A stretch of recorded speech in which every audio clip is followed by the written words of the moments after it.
¿Sabías cuál es la medida más eficaz que redujo de forma drástica los crímenes en los años 90 en Estados Unidos? ¿Te has preguntado alguna vez por qué unas sociedades tienen dioses monoteístas y otras dioses politeístas? ¿Crees que la cantidad de testosterona a la que se expone el feto puede influir en su comportamiento como adulto? Si quieres conocer cuál es la explicación biológica de los comportamientos, este es tu podcast. Comenzamos.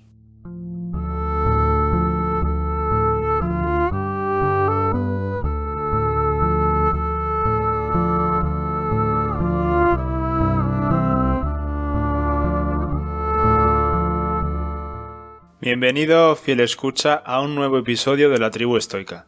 En el día de hoy vamos a hablar sobre un libro que ha sido definido como uno de los recorridos más deslumbrantes de la ciencia del comportamiento humano. Hablamos del libro Compórtate, de Robert Sapolsky, publicado por primera vez en 2017.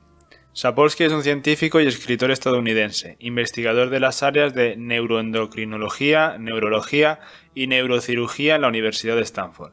Es también famoso por otro libro de divulgación titulado ¿Por qué las cebras no tienen úlceras? El libro del que vamos a hablar hoy trata sobre la ciencia del comportamiento humano y está organizado tratando de entender los factores que nos han llevado a cometer un acto. Hecha esta introducción, nos adentramos de lleno en el libro. Espero que lo disfrutéis. Como acabo de decir, la organización del libro trata de explicar los mecanismos causales detrás de un acto. Digamos que ese acto es apretar un gatillo o agarrar una mano. Este viaje atrás en el tiempo sigue la siguiente secuencia. Lo primero que ocurre son segundos antes, y de ello se trata de explicarlo la neurociencia y las conexiones sinápticas. A continuación tendríamos los minutos o días antes, y aquí entrarían las fluctuaciones hormonales. Y por último tendríamos los días o meses antes, y aquí estaría la habilidad del cerebro para aprender y su plasticidad. Sapolsky nos lleva a nuestra gestación, nuestra infancia, nuestra adolescencia, a nuestra cultura y pasando por la psicología evolutiva y comparativa. La forma de escribir del autor responde al método científico. No solo todo lo que escribe está avalado por numerosas teorías y estudios, sino que una vez nos ha convencido de algún punto de vista, nos presenta otras opiniones que contradicen o limitan su alcance. Esta es la forma de avanzar el conocimiento, crear hipótesis que puedan ser comprobadas y puestas en tela de juicio. No nos da una respuesta única, sino que nos traslada los argumentos más respaldados para que nosotros saquemos las conclusiones. Una de las frases más significativas del libro podría ser la siguiente: depende dramáticamente del contexto. Por ejemplo, un lugar común es que aumentos en los niveles de la testosterona aumentan la agresión. En cualquier deporte se elevan los niveles de testosterona. ¿Quiere esto decir que todo aquel que practica deporte de manera intensa es más proclive a ser agresivo? Pues para nada. La testosterona no crea nuevos patrones de agresión, sino que exagera los ya existentes. Esto es, si un sujeto es agresivo, es más probable que saque el puño a pasear, mientras que si otro sujeto no lo es, esta probabilidad no aumenta. Depende dramáticamente del contexto. No hay predisposición genética unifactorial para ningún comportamiento. Y esto es solo un ejemplo de lo que se habla en el libro. La forma en la que he decidido organizar el episodio es recogiendo las ideas que considero más sorprendentes del libro. Algunos de estos comportamientos serán explicados por factores de segundos antes, como los casos en los que se hablen de hormonas como la testosterona. En otros casos, puede que la explicación se deba a factores culturales, como la predilección por un dios monoteísta o politeísta. En cualquiera de los casos, son ideas bastante frescas y polémicas, que no dejarán a nadie indiferente. Algunas de las ideas más destacadas son las siguientes. La legalización de los abortos reduce los crímenes. En un estudio realizado por John Donoghue y Stephen Levitt, trataban de dar solución al porqué de la reducción de crímenes de la década de 1990 en los Estados Unidos. Unos explicaban que esto se debía por lo boyante de la economía, mientras que otros aludían a un mayor presupuesto para políticas punitivas, a una expansión de la capacidad de las prisiones y a unas sentencias ejemplificadoras. La hipótesis de estos autores era que los hijos criados en un entorno con poco cuidado y cariño eran más proclives a cometer actos delictivos. La relación que encontraron era que cuando se volvieron disponibles una mayor libertad con respecto al aborto en un área, el ratio de crímenes disminuía 20 años después. A fin de cuentas, ¿qué predice en mayor medida una vida de crímenes? Pues ser criado por una madre que, de haber podido elegir, hubiese preferido no tenerte. La segunda idea destacada es que la pobreza destroza tu salud. Si eres pobre, es más probable que crezcas en un barrio peligroso, donde haya más sitios de venta de alcohol que mercados de comida. Tienes menos probabilidades de acudir a un buen colegio. Es más probable que pertenezcas a una sociedad que tenga poco capital social, y esto es la cantidad colectiva de recursos como la confianza, la cooperación o la reciprocidad. También es más probable que tengas baja autoestima y tener depresión como adulto. Además, no es solo el nivel objetivo de pobreza el que te afecta, sino tu percepción, es decir, el sentirse pobre es definitivo.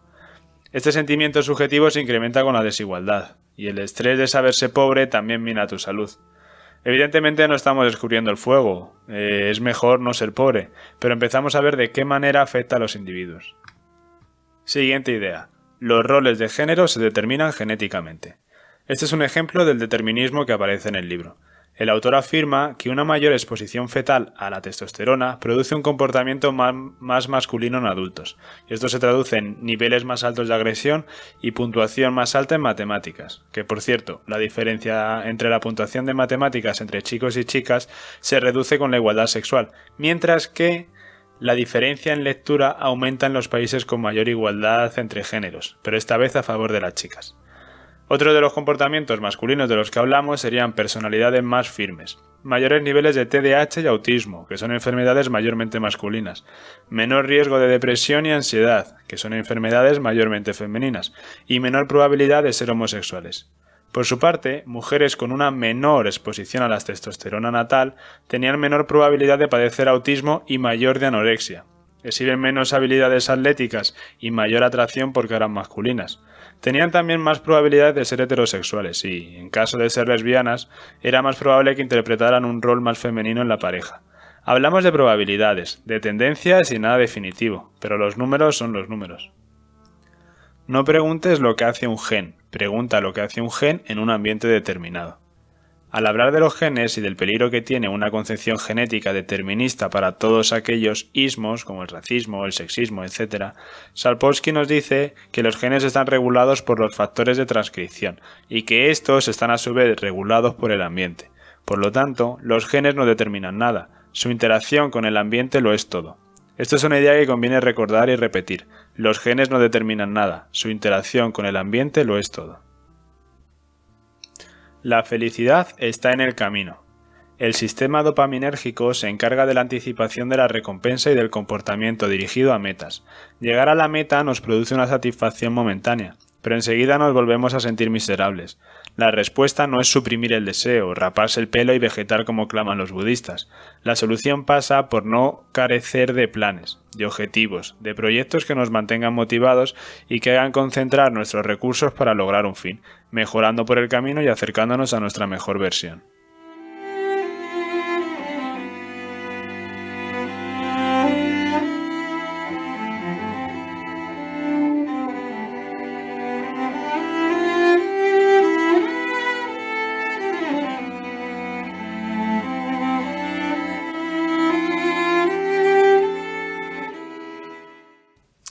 El arroz te vuelve colectivista.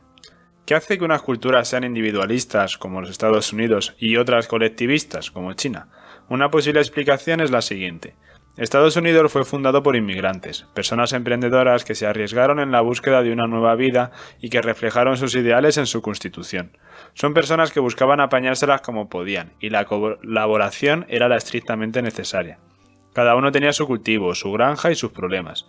Intercambiaban bienes en el mercado, pero al final cada uno miraba por sí mismo. Eso, unido a que eran europeos de la zona norte, no de la Mediterránea, explicaría parte del espíritu americano, si existe algo que pueda llamarse así.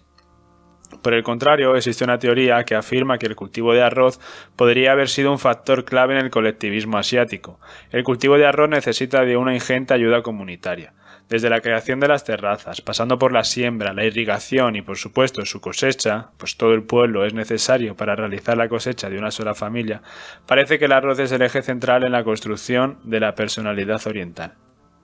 Jerarquías, o por qué Marx estaba equivocado. Lo primero es que las cualidades necesarias para ser el dominante en una jerarquía difieren de lo que podríamos pensar. Es cierto que se necesitan dientes y garras para ascender, pero una vez arriba solo la inteligencia nos permitirá mantenernos. Además, los niveles de estrés de estas personas son sin duda los mayores. La posición más segura está representada por el segundo nivel, y aumenta según se baja en la jerarquía. La corona pesa.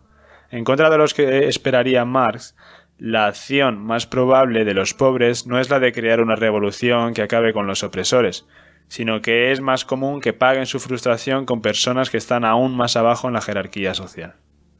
Tu sociedad determina tu Dios. Los dioses moralizantes que se interesaban por tu comportamiento aparecieron cuando la población era tan extensa que tenía que interactuar con extraños. Las culturas desérticas tienden hacia religiones monoteístas, mientras que sociedades que vivan en la jungla tienden hacia las politeístas. Los dioses de los pastores nómadas fomentaban la guerra y el valor en la batalla, compensándote con una nueva buena vida después de la muerte. Los agricultores inventaron también dioses que podían controlar el tiempo atmosférico. La religión al final lo que consigue es hacer que las personas del endogrupo cooperen de manera más eficiente y da a las personas un significado a todo lo desconocido. Los seres humanos no somos ni monógamos ni tampoco polígamos. Las especies con un fuerte dimorfismo entre machos y hembras, es decir, que haya mucha diferencia física entre ellas, tienden a ser polígamos, mientras que aquellas especies en las que los machos y las hembras son similares tienden a ser monógamas. Los hombres son de media un 10% más altos, un 20% más pesados y tienen una esperanza de vida un 6% menor que las mujeres. Esto nos coloca en una posición intermedia en la que hay cierto dimorfismo, pero sin llegar a los valores de especies como la de los babuinos. Tu raza no importa. El concepto de raza es un concepto cultural y no biológico. La raza biológica no es una categoría estanca, sino que forma parte de un continuo. Hay las mismas diferencias entre razas que entre los individuos de una determinada raza. Querer perjudicar o beneficiar a alguien por su raza es una actitud racista, y esto hay que destacarlo y repetirlo. Perjudicar o beneficiar a alguien por su raza es una actitud racista, lo mismo que si lo hiciera por su sexo sería sexista. Hay otras clasificaciones que sí resultan más influyentes a la hora de encontrar diferencias entre individuos que la raza o el sexo, como pueden ser la edad o la ocupación. La democracia es una farsa. Creemos que ejercemos nuestro derecho a voto en base de una actitud racional, nada más lejos de la realidad. Existe un sinfín de factores que manejan nuestro inconsciente de una determinada dirección.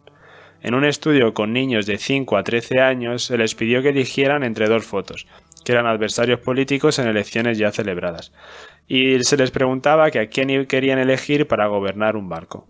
Eligieron a los ganadores de sus respectivas elecciones el 71% de las veces, basado principalmente en lo atractivo que eran los contendientes. Eso explica a nuestro actual Pedro I el Guapo. Les podríamos dejar a ellos elegir a nuestros gobernantes. Si quieres conocer más acerca de la filosofía política detrás de la democracia, te recomiendo el episodio de Raymond Aron parte 1, grabado en este mismo podcast. Y hasta aquí las ideas más importantes que he querido destacar del libro. Soy consciente de que muchas de ellas son controvertidas y darán que hablar, pero al final este es un libro controvertido. Hay que tomar con cautela todas estas conclusiones, pues debemos tener en cuenta que hacen referencia a la media de los estudios. La forma de escapar de esta determinación de los grandes números es hablar de la gran variabilidad individual, pues aunque de media los jueces sean mucho más proclives a condenar a sospechosos cuanta más hambre tengan, hay jueces que consiguen mantener un pensamiento más racional a pesar de los gruñidos del estómago. El penúltimo capítulo del libro lo dedica a argumentar que carecemos de libre albedrío. En las 600 páginas que nos preceden se nos ha ido indicando de qué manera nuestra biología influye en nuestro comportamiento, y por lo tanto este determinismo estricto parece una consecuencia lógica del libro. El autor nos convence de que la alternativa, el homúnculo en su centro de mandos, es poco menos que absurda, y que a pesar de que no nos guste, el libre albedrío no es más que una ilusión.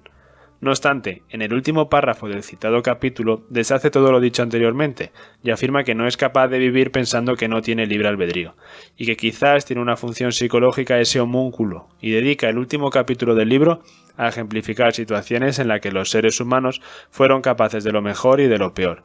Resulta inspirador solo para aquel que se crea en posesión de voluntad.